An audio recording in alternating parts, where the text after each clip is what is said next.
in summer, where I spent my 21 months as your provincial director.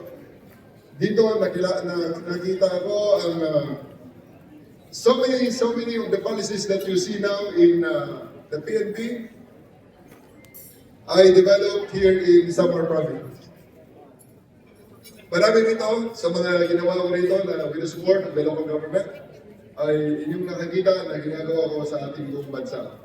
First and foremost, in the connectivity of the communication system. That's why you can always reach us through 911. Yung 911 dito sa Samar ay gumagana.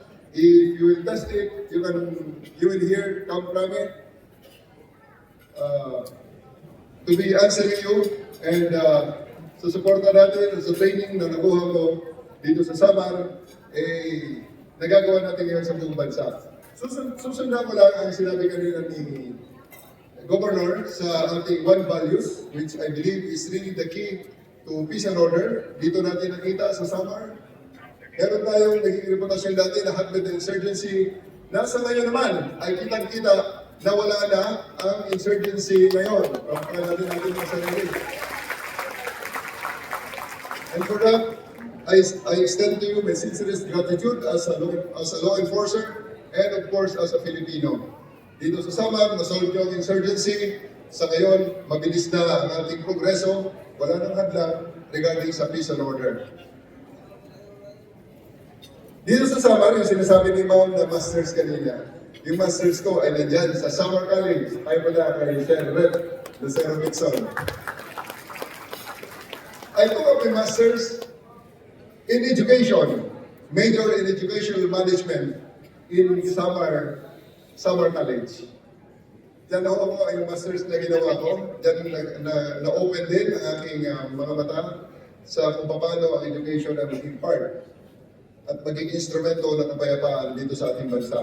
Ako ay naniniwala na ang stability, ang tunay na peace at ang tunay na peace and order at ang tunay na development ay hindi magsisimula sa baril of dagan. Hindi kailangan ng baril yan.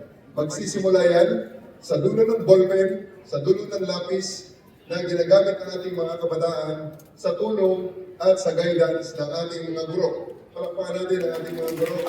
Thank you very much to the teachers that I met during my masters at sa mga teachers na araw-araw ay nagtatrabaho upang ang ating mga kababayan ay mga kabataan ay lumaki ng may pagmamahal, may tunay na pagmamahal sa bayan. May mga projects pa ako na nakasentro sa Samar. I hope this will gain traction. One of my dreams is to bring and relocate sasabihin ko naman, the Philippine National Police Academy dyan sa 300 hectares na dinodonate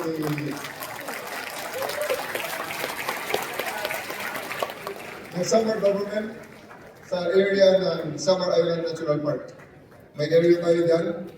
We are just developing, hopefully, and I do hope that it will gain traction in the national government and the Philippine National Police Academy alumni. Ang campus ay ating gagawin dyan.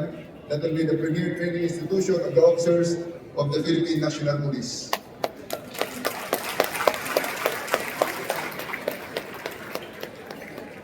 So this is to say, marami pa kasi itong masabi dito. Okay, nagpapasalamat muli sa inyong mainit na pagtanggap. Sana po ay patuloy natin suportahan ang programa ng ating national government sa pangunguna ng ating Pangulong Bongbong Marcos at of course, ang programa ng Samar para sa bawat isang Samareño. Again, maraming salamat at it's really a great honor to be back here in Samar to join you in your inauguration. Congratulations sa lahat ng mga nanalo. We are looking up to you sa inyong pamamahala in the next 3 years. Magandang hapon po at maraming salamat.